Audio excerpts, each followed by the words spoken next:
Welcome back to a new episode of Podcast on the Brink. We took last week off due to the Labor Day holiday, but we're back in full force this week. And Rob Cassidy of Rivals.com joins us. Rob joined the show last fall prior to the decisions from Boogie Fland and Liam McNeely. And I was just talking to him a minute here before we hit record, just about how recruiting has changed a little bit with the transfer portal and everything. So I want to get into that and some other topics. Rob, welcome back to the show.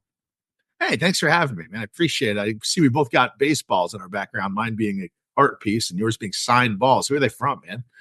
Those are a lot of those are from the I'm a White Sox fan, which is probably the worst team right now in baseball history. We're closing in on the all-time record for losses in a season, but a lot of those balls are from the 2005 team, which won the World Series. So that's kind of what's in my collection back there.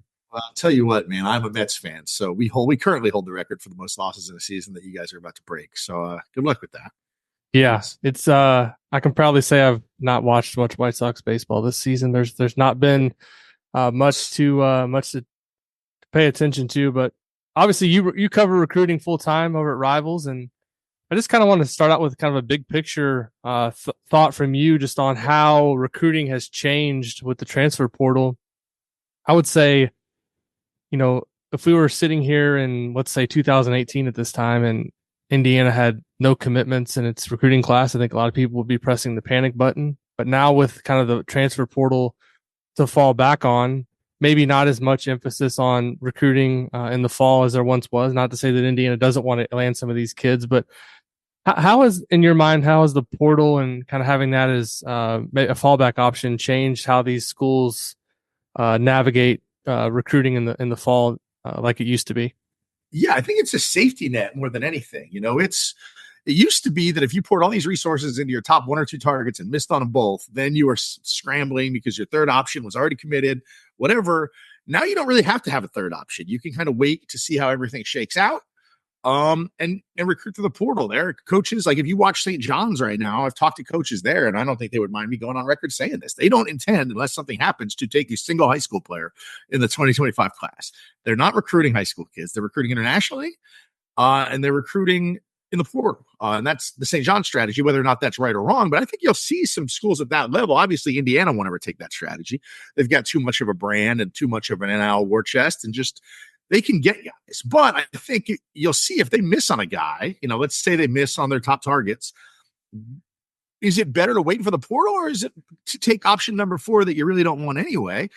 So I think it gives you the ability to punt more than anything, where you didn't used to have that ability before this kind of the advent of the portal. So Indiana has already had Jaylen Harelson on campus for an official visit. I want to start with him. Obviously, he's an Indiana kid, started his career at Fishers and now is playing at La Lumiere in Northern Indiana. He's been a long-time recruiting target. I think Indiana offered him as a freshman. Fans are pretty familiar with his game, but from a development standpoint, I noticed he was number 7 in the latest Rivals 150 ranking, so he's considered an elite prospect. Is he a guy that you look at as a potential one-year player in college? Is he going to take multiple years to develop? I'm just kind of curious where he stands as a prospect at this time. I think he can be. Yeah, I think he's gotten, the last year, what's really kind of clicked with him is just kind of the aggression and the confidence. There were times a year ago on the circuit where he was maybe deferring a little too much. I like to always call it, he hasn't realized he's good yet. And he's realized that he's pretty good now. So when you watched him this year, he was a little bit more assertive. I think he got downhill quicker. He was more comfortable with the ball in his hands, not always looking for that first option, but becoming that first option, I think. And he's had the athleticism and the length to do it for a long time, but it's been interesting to kind of watch that click. And he's interesting because a lot of guys at this age, it goes the other way, where they're taking awful shots. They think they're the man. He almost wasn't taking enough shots for a while. And now it's kind of clicked to him where he's forcing the tempo, and you kind of like to see it, I think. In terms of his position, I think early in high school, a lot of people listed him as a point guard, but now you kind of see on the various recruiting sites he's listed as a forward. Is he just a guy that is going to play on the wing and some point with the ball in his hands and be looked at as a guy that can go score and also create for others? Yeah, and I think that's part of the allure of him too, is he can play so many positions. And I think, when guys are young, everybody thinks they're a point guard. because if you can be a 6'5" point guard, that's good. But, you grow and then you realize that maybe you're not. I don't think that that's necessarily the case with him. I think that people listed him as a point guard because he does have those perimeter skills.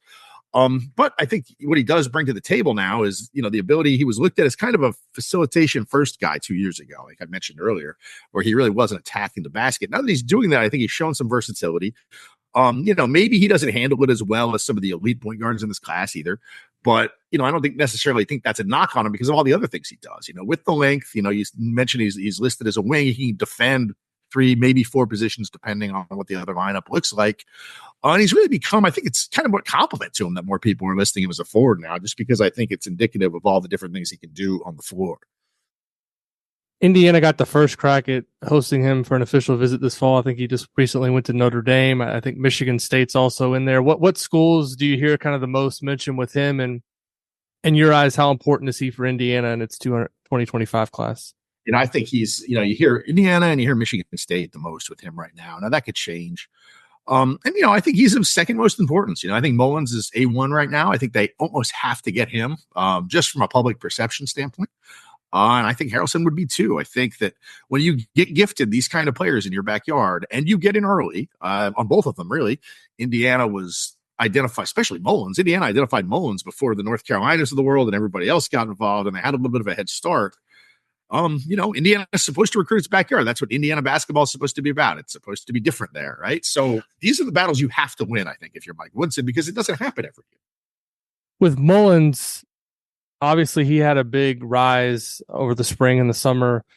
You obviously moved him up quite a bit in the Rivals rankings from where he was. What maybe in your eyes were the biggest factors in his rise this spring and summer? Was it just the fact that maybe you hadn't seen him as much? Did he add a lot to his game? What was maybe behind the meteoric rise he had? I don't think a lot of people were super familiar with him until this summer. Now, I'd seen him before, but we had him ranked, I think, outside of the 100 somewhere. I think he grew a couple inches in the time between I saw him. That helped. Became a much better shooter, too. He's always a guy that could kind of finish at the basket. He's real comfortable finishing through traffic, especially for a guy that still needs to add muscle the way he does. But he shot it real well this summer, and he kind of looked like that 3-level scorer. He's got a great motor. That kind of kicked in. I think it's maturity. It's the jump between a kid's sophomore summer when they're heading into their sophomore year and then heading into their sophomore summer heading into their junior year, or the junior heading into their senior year, can oftentimes kids can grow 3 inches. Kids can become different players. I think it's the biggest jump typically. And I think you saw Mullins kind of be a product of that, where he looks like in almost every area of the game, a more confident and different player than he did a year ago. Is he in the McDonald's All-American conversation in your eyes now? I think he definitely will be. I think now he might be, like Boogie Fland was last year. Your listeners will be familiar with him. He's kind of a back end. There'll be a debate whether or not he'll get in, but his name will be mentioned in those meetings. I'm almost positive. Obviously Indiana's got him, I think, next weekend for an official visit along with Eric Reby and Trent Sisley. I think all three are going to be on campus, but you mentioned he's kind of a must-have prospect. Why do you feel that way from a Indiana recruiting perspective? And what schools? You hear obviously UConn, Kentucky. There's obviously North Carolina's in there. Duke, I think, is offered, but I'm not sure that he's set anything up there with a visit.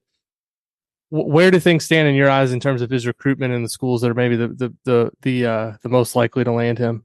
I've long thought Indiana was the favorite there. If all the pieces add up here, they've got the money to do it, which is important. He's from an area of the state where Indiana typically has success recruiting. Their relationship there is as strong as can be because they were on him first. Like they were before anybody else knew. When I still thought he was the number 120 player in the country or whatever, Indiana was recruiting him hard. And then he has this big year. So if all that stuff counts, and it does, Indiana should be the favorite here. Now, why do I think he's must get is for that reason too, is the way the last cycle ended with them losing McNeely and losing out on Fland. And, it looked like Indiana was setting up to have a massive class last year. It all kind of fell apart at the end. The season on the court doesn't go well, and everything is kind of trending in a direction that you don't want it to.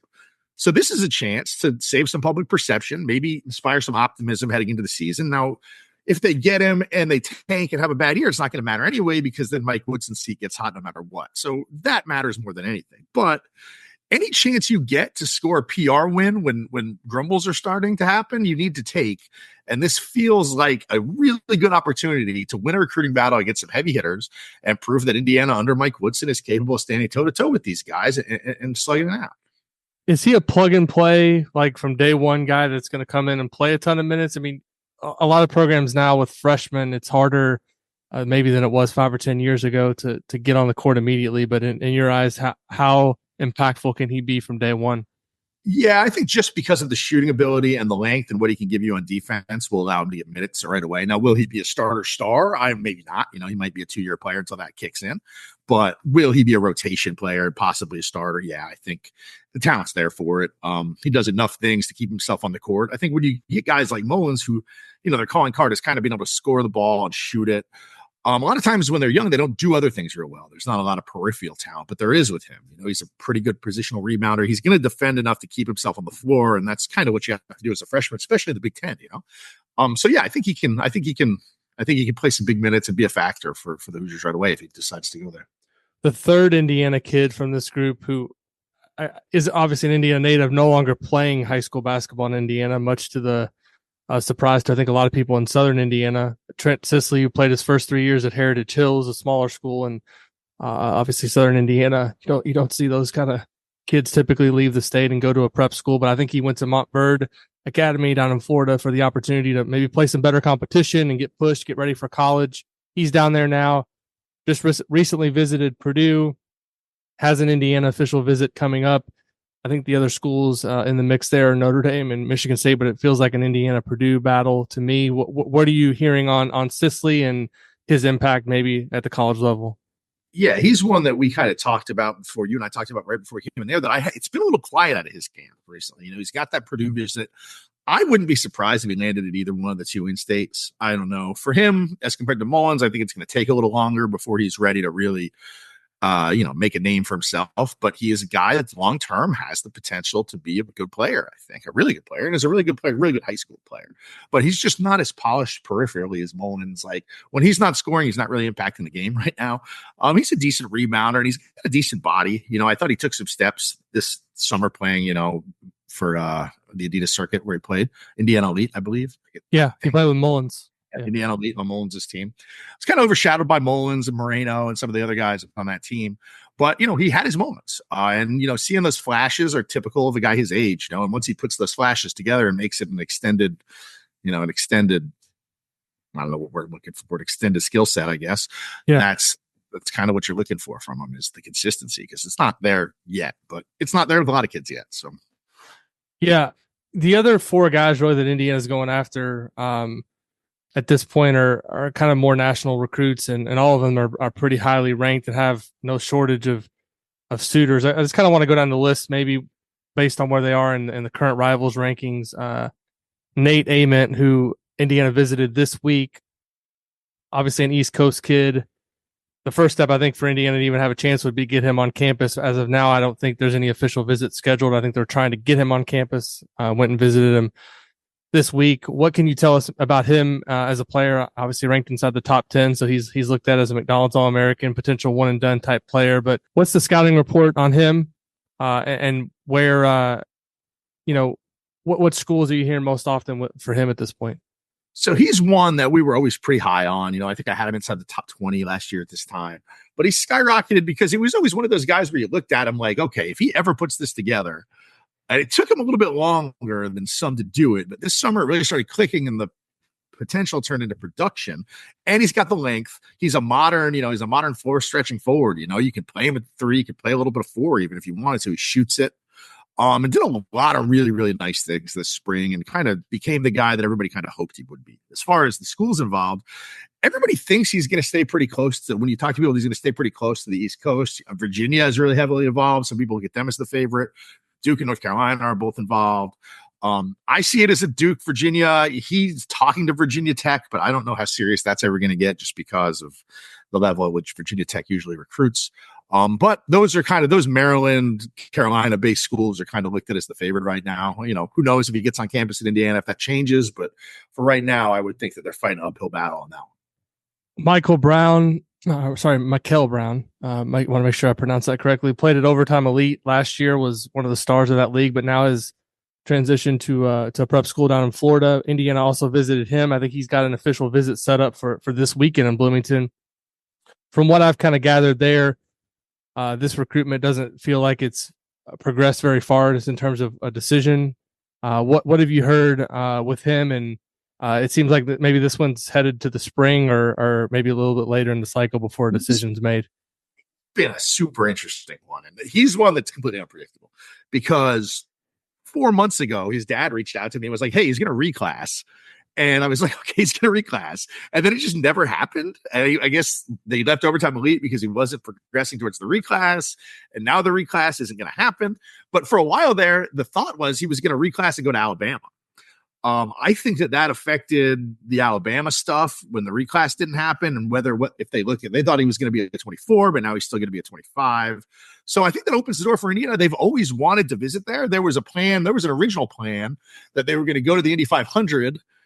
There was an event, a basketball event around that somehow, and then they were going to go over for an unofficial Bloomington. I don't think that ever happened. So they've been talking about visiting Indiana forever.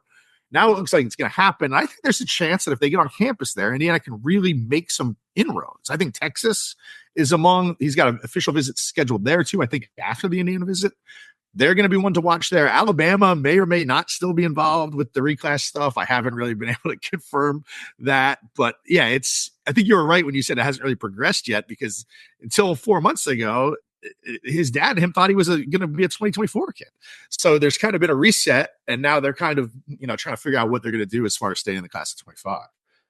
Not speaking to him specifically, but I noticed you kind of smiling and laughing as you talk through that situation. How often do these types of situations occur, like in the wild ride that is recruiting, where there's just so many twists and turns? And I think obviously in this business, and you know this, people want information now. They want you to predict where a guy's going to go. They want to know where a kid's going to go.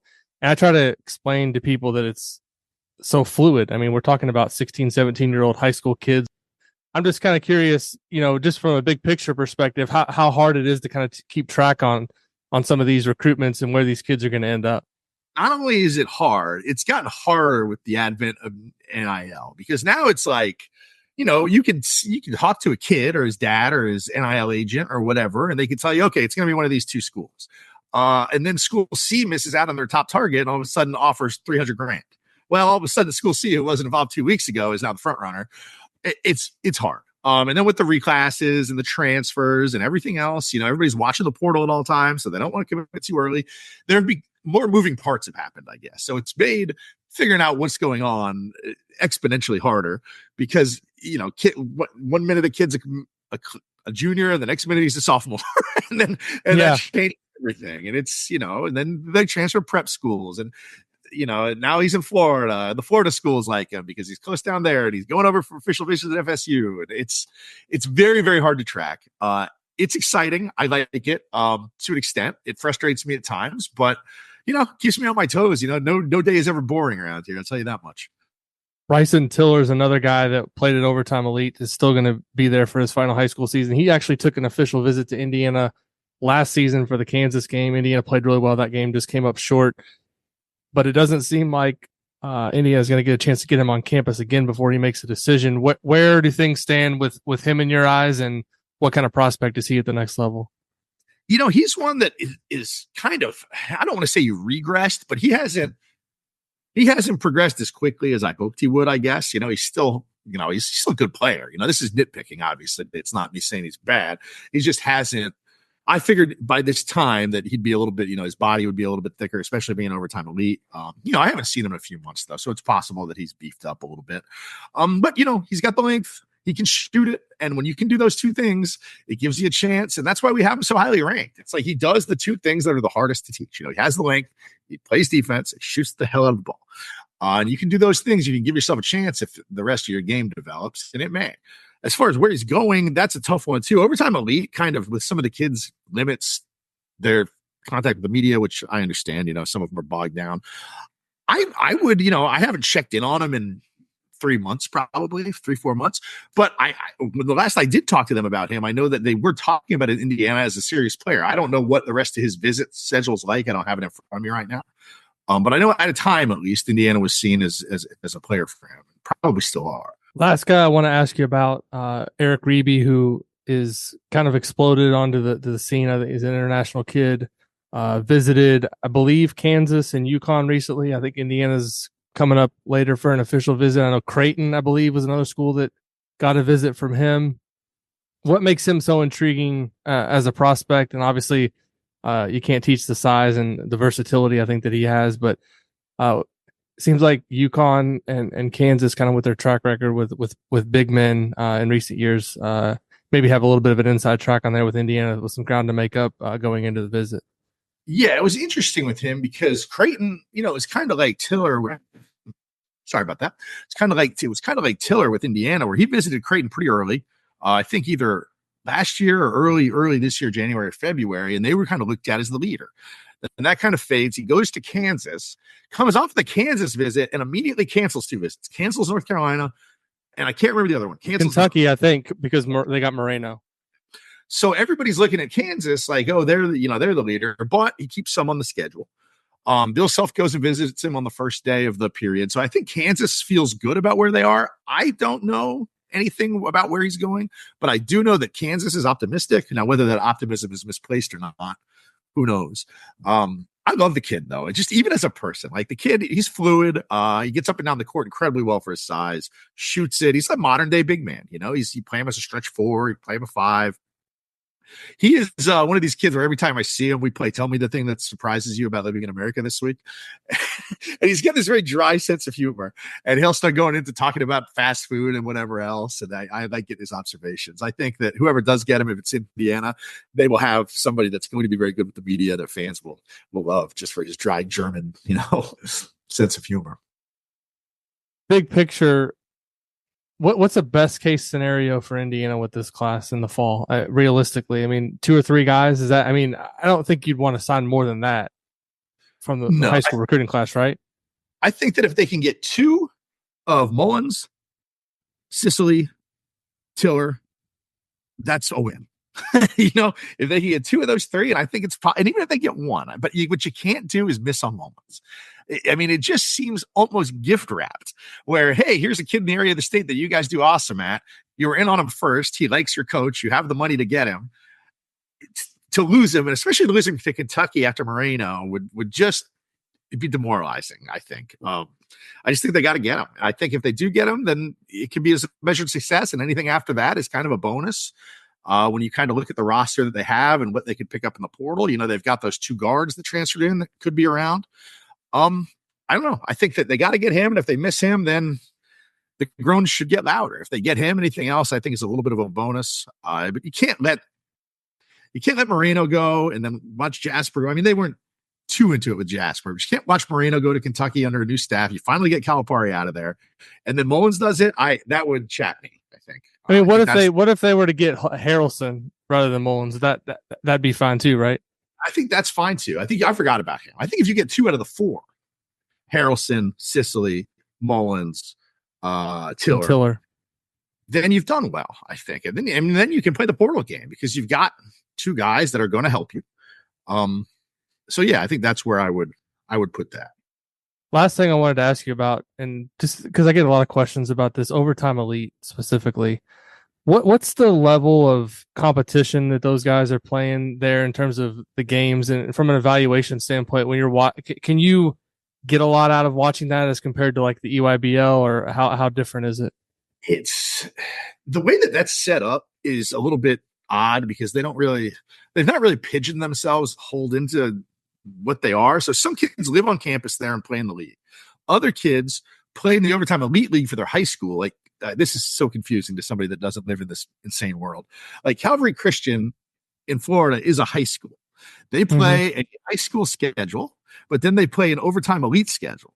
So they're basically in 2 leagues where they're playing overtime elite teams and they're playing high school teams. So if you have a kid that's an overtime elite kid that still plays in a high school team, you get to see him in different settings. when you have a kid that is living on campus there, like Tiller, who plays exclusively overtime elite games, you still get to see them against other high schools. I don't know if that makes sense. Like they travel around, so they play their league games, and then they'll travel around and play other high school teams at big events. Like there'll be an OTE team in the Hoop Hall Classic or whatever. So you do get to see them in different settings. I don't think it necessarily makes them harder to evaluate. I think, I think sometimes it's harder to access their games just because they're all played in Atlanta, and they're not as readily available in every event. You don't get to see a lot of them. I'll try to stream them when I can. A lot of the games are on Prime Video, but it makes them a little bit, I don't want to say it hurts their exposure, but it makes them sometimes harder to see because they are in a league, and okay, so this guy plays on the Blue Checks, which is one of the teams there, and they play at 7 o'clock on Wednesday, and if you're not there to see it, they don't archive it, so it can be hard to kind of see the games, I think. So what's the benefit for the kid to go to Overtime Elite versus, let's say, when I was growing up as a kid, it was Oak Hill. All the kids wanted to go to Oak Hill. That's different now. It's Montverde, it's La Lumiere, it's Prolific Prep. Why would a kid go to Overtime Elite versus one of those traditional prep schools?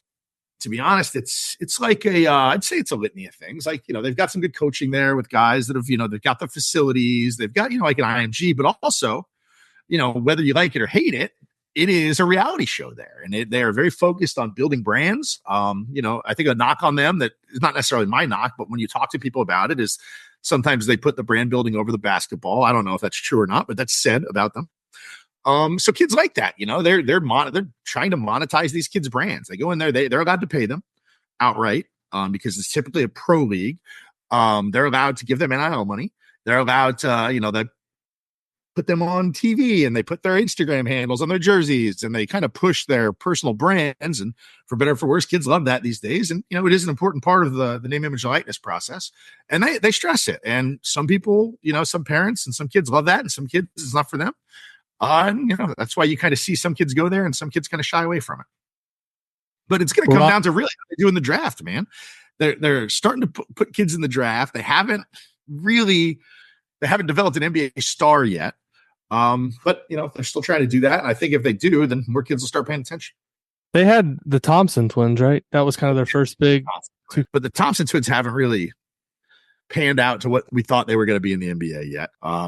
It's interesting. We'll see what happens. It's definitely an experiment that I am not quick to knock, but it is an experiment because it's always changing. And they've done a good job of not pigeonholing themselves into one role. They've kind of remained fluid where they can be a place for pro kids that don't want to go to college and be pros. They can also be a place for kids that do want to go to college or play their high school out there. And so they've kind of stayed versatile, I guess. And we'll see what happens with them. But there are a lot of wide-ranging opinions on whether or not it'll work. I don't know how they make money.